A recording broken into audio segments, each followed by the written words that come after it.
What's up everyone, it's Scotty with MoneyVest. So in this video, I wanted to go over some very interesting data points for the S&P 500, which basically goes over how many times have we hit a new all-time high for the market. And in 2023, we've hit a new all-time high for the S&P 500 0 times.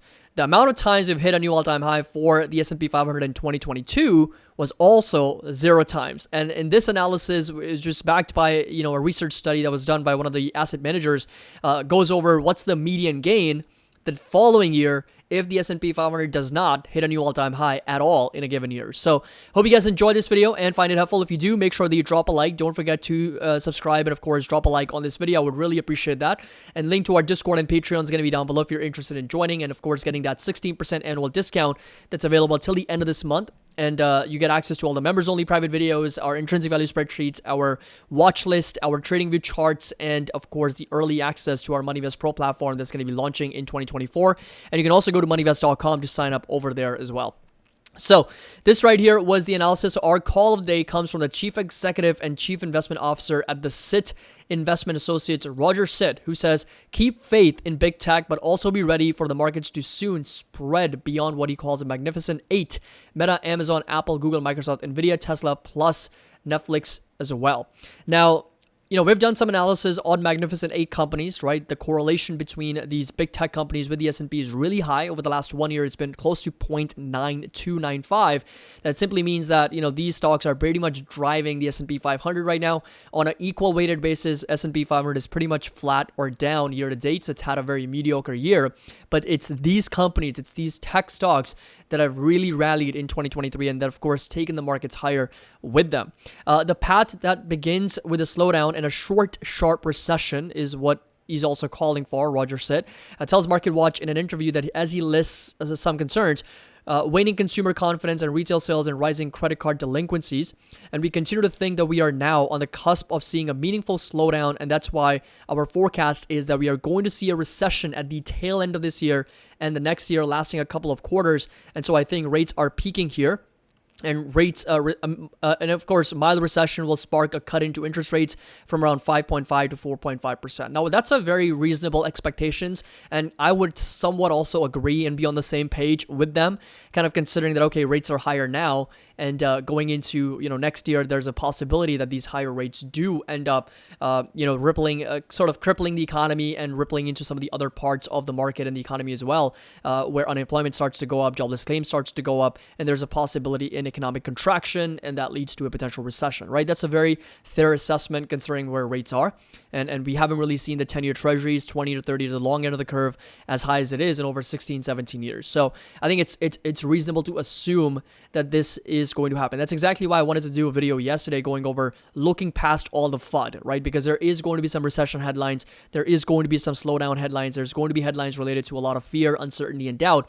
And I think as investors, especially as long-term investors, we need to look past all of that BS and really kind of dissect, basically grab the signal from the noise. And that is going to be that all of that's going to lead to what? Buying opportunities for us, right? For long-term investors who want to DCA at better and better levels where the risk rewards are going to be optimal. Now, this right here is basically big tech. So he does still expect that, big tech is going to have more and more opportunities. He says that big tech still has a lot of AI benefits in the pipeline. And the chart shows that over $900 billion of potential market size for AI software by 2026, while another shows the price to earnings ratio for each commonly used in company valuations hardly near the 2000 bubble levels of 50 times. In other words, we are nowhere near close to the levels of S&P 500 in terms of price to earnings as we were back during the tech bubble when it was, of course, at 50 times, which was a tech PE. And right now we're sitting closer to 30.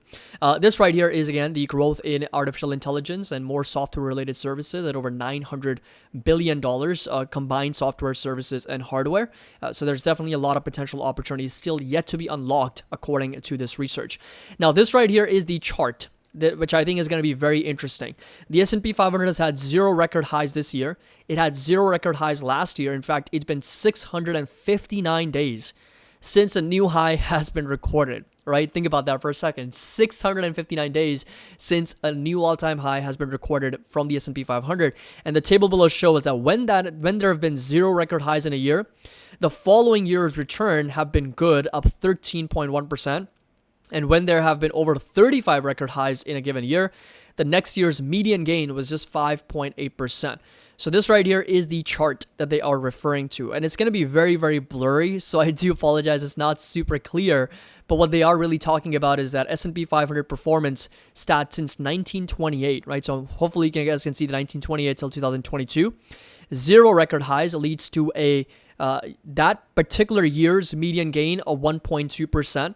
And next year's median gain of a little bit over 13.1. So this number is indeed 13.1, which I know is a little bit hard to see.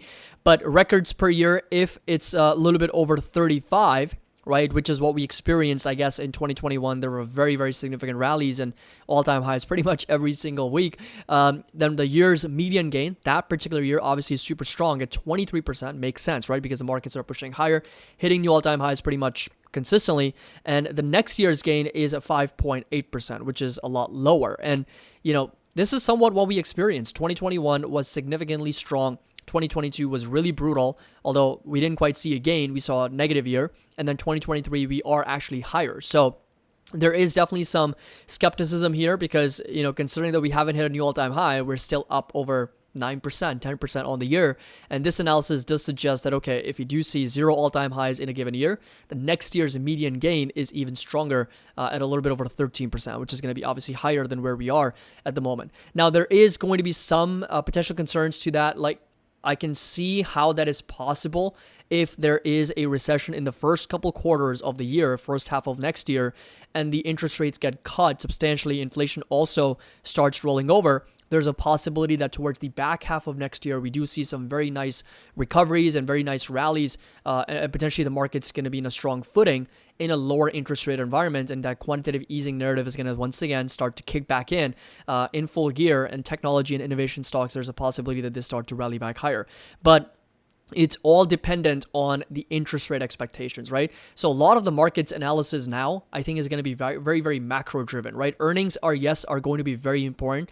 Earnings season is getting started. We heard from Google, Microsoft yesterday, very strong numbers reporting some significant growth year over year. But moving forward, I think it's going to be increasingly more important to look at the macro picture, which is interest rates. I think interest rates are perhaps one of the key driving forces of market returns over the next couple of years, because markets have not really gone anywhere in the last couple of years, right? So if you come over to the S&P 500, what you'll notice is that we are literally sitting at the same exact level as where we were back in July of 21. So it's been well over 2 years. The markets have gone nowhere, right? It's basically flat. We went up, we went down, we went back up, and we went back down. So we're basically flat in the last 2 years. And like I said, interest rate expectations, especially the 10-year yield, is really what's going to be driving markets moving forward. Because if rates continue to move higher, I think it's going to become increasingly more challenging for the market to find any type of momentum, any type of rallies. But of course, if yields top out here, if they start rolling over, then there's a higher probability that we do see a very nice recovery from the market. And once again, driven by technology names. Dollar index is another indicator to pay attention to. I call this like the trifecta, right? The 10-year yield, the dollar index, and the crude oil prices. All of them together need to kind of help bolster the market a little bit. But they've all been pushing higher since June, July. And markets are really just down from those time, right? They're down 6-7% from our June and July highs. So that's where we are. Again, take these data points and statistics with a grain of salt, because of course, history doesn't repeat itself, but it does rhyme, right? So we might see like a little bit of a variation of what's already happened, but at the end of the day, this is a new circumstance, it's a new environment. This is a new experiment from the fiscal department, getting up to $33 trillion in debt. So a lot of uncertainty is still going to be there. But amid all of that uncertainty, I want to tell you that there will be buying opportunities and there will be just, discounts to take advantage of. So hope you guys enjoyed this video, found it helpful. Let me know your thoughts down in the comment section below. I think interest rates are the single most important key driver for market returns moving forward. If yields come down, I can confidently assume and expect the markets to be higher 12 months later. If the yields stay here or continue to go higher, it is possible that markets continue to see that consolidation and not really go anywhere, and pretty much no returns for several potential years, depending on how high the yields go to and how long they stay there. So hope you guys enjoyed this video, found it helpful. Make sure that you drop a like. Don't forget to subscribe to the channel. 16% annual discount that's available till the end of this month. And again, link's going to be down below. You can also go to moneyvest.com and sign up there. And as always, happy investing. I'll see you all in the next video.